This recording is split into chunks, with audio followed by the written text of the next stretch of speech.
We Are Many Things is brought to you by North York Community House. North York Community House is an organization that builds strong, resilient, and inclusive communities in Northwest Toronto.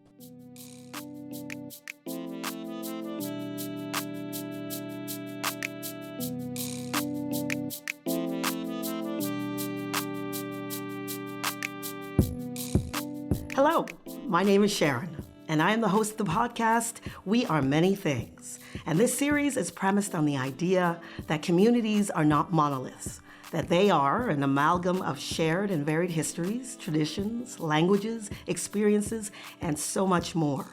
But the labels that are used to describe them rarely capture their greatness. So this podcast aims to create a space where members of various communities can explore their shared and varied experiences and what makes their community wonderfully unique.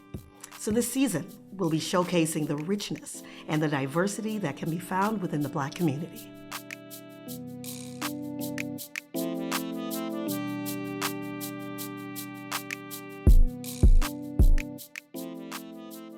This is episode 2 of We Are Many Things, and we are joined by my guests, Adyam, Casey, and Rickysha.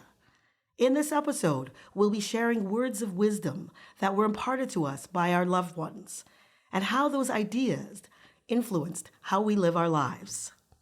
We'll also be exploring the newcomer experience and the ups and downs of acclimating to a new country and a new culture. I hope you enjoy the conversation. We've talked about expectations. Let's talk a little bit about words of wisdom that your family may have passed down to you that you follow to this day. Any words of wisdom that your family has passed down to you that guides you in this particular moment in time? With words of wisdom, for me, my dad always says, family is everything. Let's say you get married and your spouse die or leave you, who do you have to fall back on to? Just your family, right? So he always says family is everything. I have 7 sisters and 2 brothers, and we're really, really, really close. We have a group chat where secrets is not secret because everybody knows everyone's business. So family is everything. And to be kind, because it doesn't take a lot to be kind. Right? Because you'll be kind to, let's say you meet someone on the street and you're kind to them. You give them something they ask for. You walk down the street, somebody else will be kind to you. And it's like, it's passed on, right? Kindness doesn't take away anything from you. I think sometimes it gives you a little bit more. It makes you feel a little bit more, oh, I did something today, just by being kind.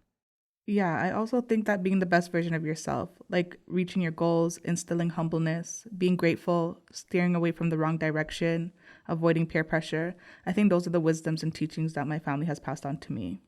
I think it helps me mentally and physically as I navigate through this world and also through my education, through work, and everything else that I do. Like if you're humble, if you're energetic, just being the best version of yourself, although not every day you're going to be the best version of yourself, but it shows, and it shows into the people that you work with, the people who you surround yourself with. To add to what Rickysha was saying, I remember growing up, I was a little reserved and quiet. And I remember teachers would be like, Casey, if you don't speak up, we won't know how to help you. So speak up. So now I try to speak up. With the work that I do, I have to speak up. Even sometimes when it gets me in trouble, I still speak up. And sometimes at the end of the day, I feel like drained and I need a little energy boost, but I still speak up during the day for like other people, for the things I want, for the things that I need to like make my life a little better. So that is one word of wisdom somebody else passed to me, just speaking up for what you want. Just a sidebar, and I think that idea of speaking up is really important because we have to learn how to advocate for ourselves, and part of that is being able to stand up and say, hey, this is what I'm thinking. My mother always used to say, be good to other people, even if they don't deserve it. The idea being, be good to other people because it's the right thing to do. It's the person that you want to be, and it's how you want to live your life. And I think that's a healthy way to live. Adyam? I think I love the part where you said be good to others who aren't really as good to you, because I've heard that like if you're not really good to people who aren't good to you, then what is the difference? Like how are you different from them? Um, so I think that's very like smart, and that's what makes a good person, because everyone's good to those who are good to them. So if you want to be an actual good person, then you would have to be good even to those who may not be good to you. From my family, I think the saying that's also very, I think, related to what everyone said is the seed you sow is the seed you reap. I think that's been a saying that my dad has always said. And I believe that because whatever you put out into the world, it will eventually come back to you in different ways, whether it be how you study, what your goals are, what you plan to do, how you view yourself, how you treat others, everything.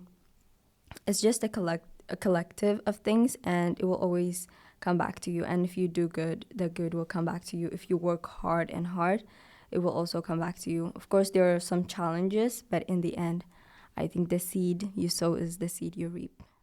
That's a good point. And actually, both of you have made points that really resonated with me.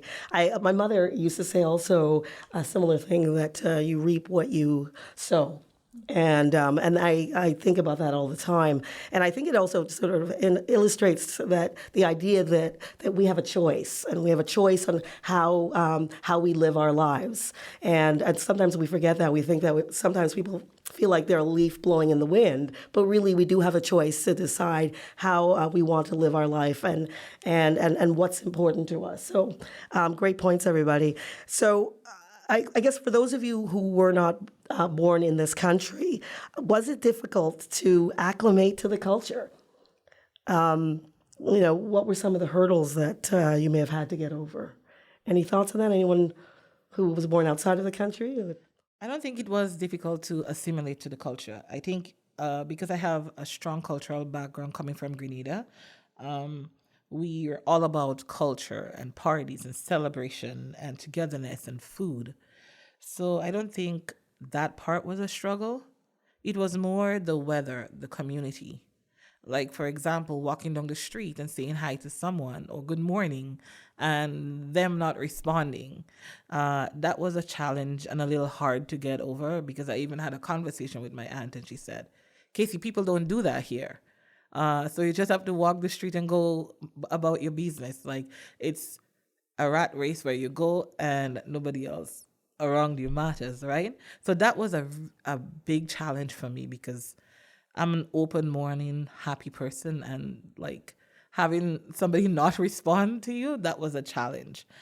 Even people calling the elders by their first name, that was a challenge for me, because you grow up, it's Miss, Sir, Mister, so that was a challenge for me. I don't think it's really hard to assimilate, especially in Toronto, because there is a lot of celebration from the Caribbean, Africa. So there is Grenada Day that happens every year. We have Jamaica Day. We have Caribana. So there is a lot of things that you can take part of culturally.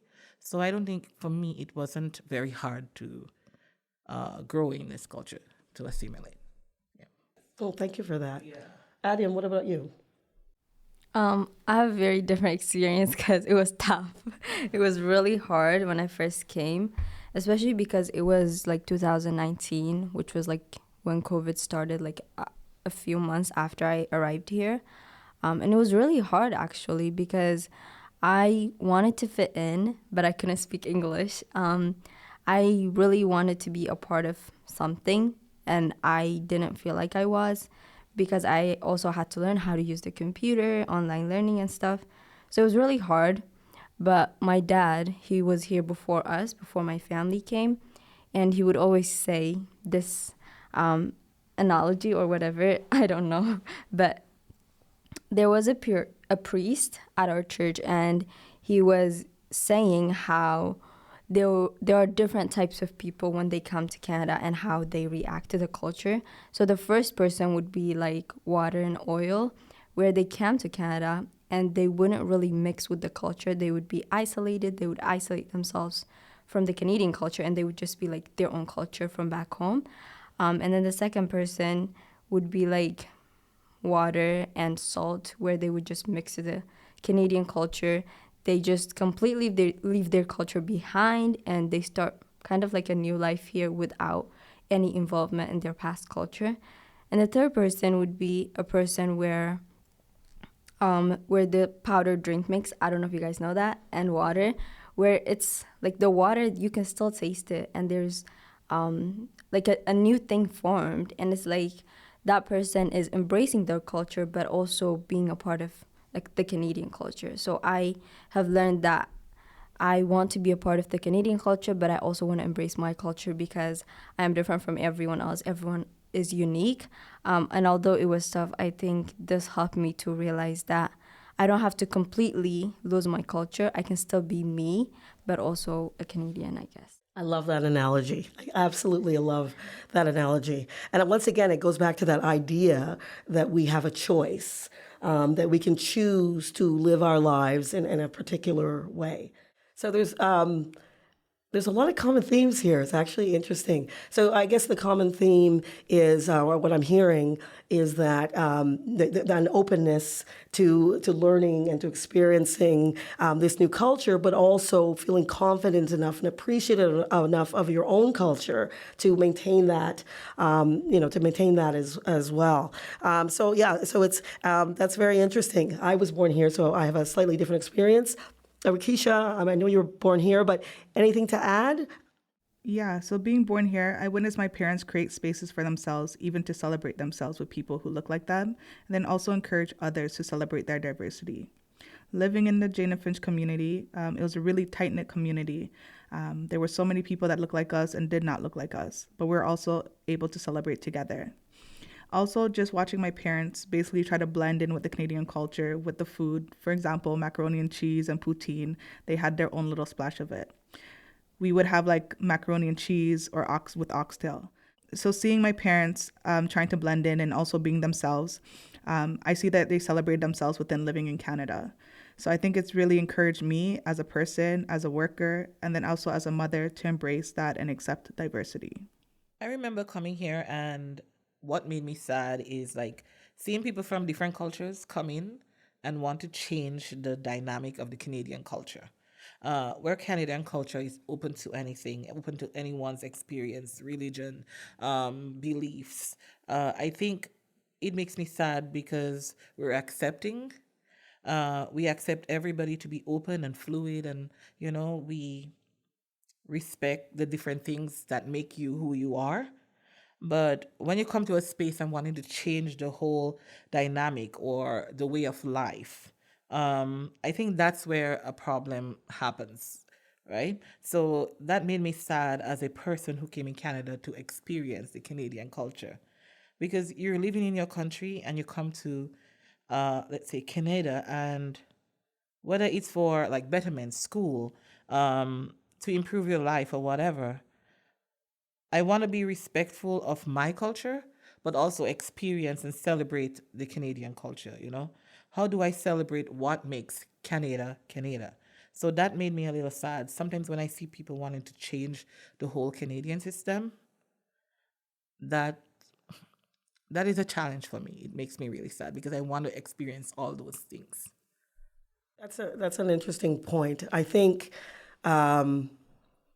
when I look at my parents, because I was born here, and they came with a different mindset, which was they came to build a life in this country, and my mom was, she always said it was a wonderful choice, and she was very proud of her Trinidadian culture and history and whatever. And I grew up with that, and so I sort of straddled these two universes, the Trinidadian sort of culture as well as the Canadian culture, and sort of learned how to navigate both of them.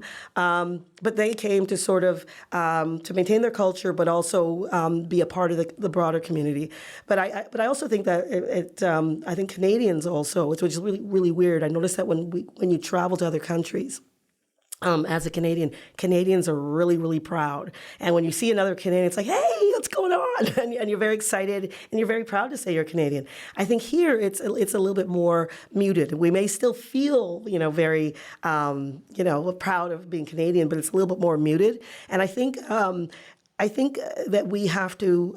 This is just my opinion. I think that we have to make sure that we work to maintain what we have, absorb all the beautiful, wonderful, cool, fantastic things that newcomers bring, but then also celebrate, all those wonderful things that make Canadians Canadians, right? So we have to figure out how do we do both successfully? And I think we as Canadians have to try and just remember that we have a great thing going here. It will evolve, but let's work together to maintain that thing that makes Canada unique.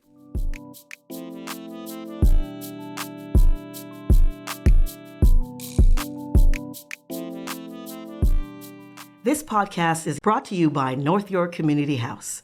North York Community House builds strong, resilient, and inclusive communities in Northwest Toronto. We help children, youth, parents, and seniors become active, engaged citizens who lead positive change in their neighborhoods. Find us at nych.ca. See you next time.